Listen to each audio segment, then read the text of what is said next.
allez se défendre d'une déclaration insolente devant la tribune de l'Assemblée générale des Nations Unies? Ouais, ça dépend de camp auquel vous me surprenez on appartient. Là. Pourtant, je vous connais très lucide en pareil cas. Je le suis. Allez-y.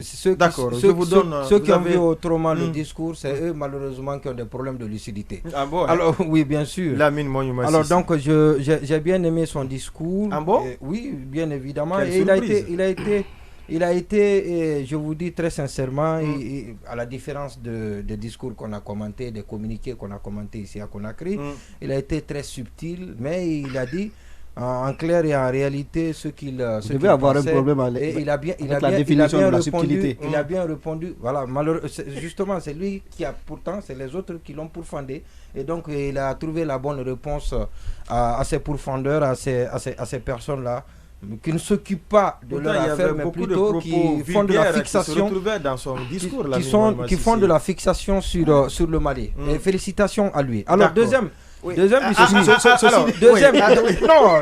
si ça suscite. Il fallait poser comme débat. Il y a quand même un mot à dire. On ne peut pas passer délicieux.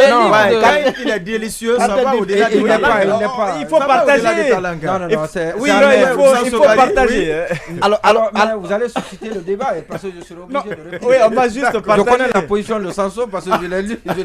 D'accord. Je l'ai lu. Oui, le biscuit de Monument. En fait, je pense que quand Monument dit tout à l'heure que, contrairement à ce qu'on a vu en Guinée, je pense qu'il montre là le fait que tout ce qui vient d'ailleurs est beau. Sinon, ce n'est pas ce discours-là qui peut être beau par rapport à ce que nous avons commenté ici. Et je voudrais, vraiment dans le fond, je m'interroge sur le fait, et lui et moi, il sait qu'on en a parlé, c'est en quoi c'était pertinent. C'est pertinent. Ça aussi, il fallait ajouter. Oui, non, mais on le voit là. D'accord. Et je veux dire, tout le monde, on va faire montre d'un peu de lucidité. Demandons-nous en quoi c'était pertinent pour le Premier ministre malien de traiter Mohamed Bazoum d'étranger. J'ai eu le temps d'en parler avec Monument. Je dis que venant de militants, c'est compréhensible. On a entendu ici, en Guinée, des gens traiter le président Alpha Condé d'étranger. Ouais. Mais venant d'un responsable de ce rang-là, d'un pays, traiter le président d'un autre pays d'étranger, à la limite, c'est manquer du respect à la population, aux populations du Niger. Ouais. Sinon, toute la population se réunit, élit quelqu'un, même si c'était un chat. Vous ne pouvez pas traiter cet individu-là d'étranger. Dans son pays. C'est-à-dire, au-delà de Mohamed Bazoum, c'est au peuple nigérien qu'on manque du respect. La deuxième chose, c'est... J'ai trouvé... Moi qui suis supporter du biscuit, moi qui ai amené le biscuit, il a beaucoup plus parlé que moi. J'ai trouvé... Non, attention. J'ai trouvé que les attaques contre Ambalo étaient totalement gratuites.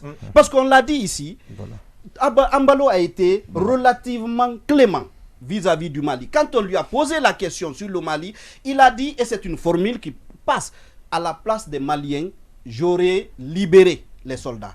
C'est-à-dire, contrairement à la Guinée, où on a dit des sanctions lourdes même vont être prononcées, où il s'est exprimé comme ça. Alors, je ne sais pas, moi j'ai eu l'impression peut-être qu'à la suite du déplacement du président, du colonel Mamadi Doumbouya au Mali, peut-être que les autorités de la transition malienne ont décidé de prendre le parti de la Guinée et de répondre à Ambalo à la place de la Guinée. Parce que ce que Ambalo a dit au Mali... concernant le dossier malien, c'était vraiment pas absolument rien qui justifie la réaction. On va progresser.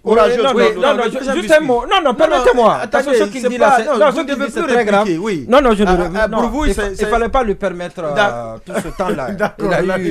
Il a eu un fleuve de temps pour répondre. Voilà. Alors, il a donné 2 points. Oui, moi aussi 2 points. Je ne vais pas dépasser les 2 points. Le premier point, c'est concernant Bazoum.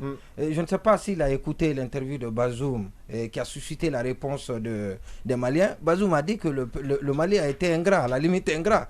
Et parce que c'est Ouattara qui s'est battu pour la levée des sanctions. Et ça, c'était l'un des... Ça, c'est une première chose. Et deuxième chose... Ce qui n'était pas faux non plus. Il faut aussi le préciser. Un président peut dire qu'un autre président, un pays a été ingrat vis-à-vis d'un autre président. C'est la question qui a été posée. Il dit il n'a pas posé une question. Il dit que les Maliens ont été ingrats. c'est à la limite ingrat, à la limite. Je répondais à une question. Oui, justement, il répondait à une question. Est-ce que c'est la bonne manière pour un président de la République de s'adresser à un pays de la sorte? Si on le disait à la Guinée, la réaction allait être la même chose et légitime. Et puis, il a en plus raconté des contre-vérités quand il dit que le Mali a été beaucoup plus... C'est un déluge depuis le départ, c'est ce qu'il a insinué. Non, il n'a pas dit le déluge. Il n'a pas dit le déluge. Je dis, il dit que la situation sécuritaire s'est beaucoup plus dégradée. Oui, mais c'est faux. Ah bon? Oui, c'est faux. Oui, mais attendez, ne vous fiez pas aux informations que vous entendez dans les médias. Pour la plupart... il faut se fier à vos sources à vous. Qui se font l'écho de ceux qui ne veulent pas que les choses marchent au Mali. Ça, c'est une réalité. Et puis... concernant Ambalo a rapporté, Ambalo a fait sien les propos de Guterres qui a pris position carrément dans le conflit qui existe entre deux pays. Étant premier responsable de la CEDEAO à la recherche d'une solution, il ne devait pas agir ainsi. Et ça, on l'a dit, Ambalo est un président agité. Donc, oui, il ne mesure pas la responsabilité.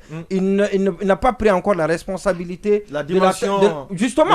Et ça, c'est un problème. Si vous devez régler un problème, vous ne devez pas prendre parti. Alors, deuxième partie. Sauf que aller dire ça aux Nations Unies, ce serait un peu déplacé. Oui, mais c'est là-bas, il faut le dire. C'était déplacé et c'était pas nécessaire. Deuxième chose. Du moment où vous avez déjà répondu dans les médias, c'était pas nécessaire. Deuxième chose, on va revenir en Guinée.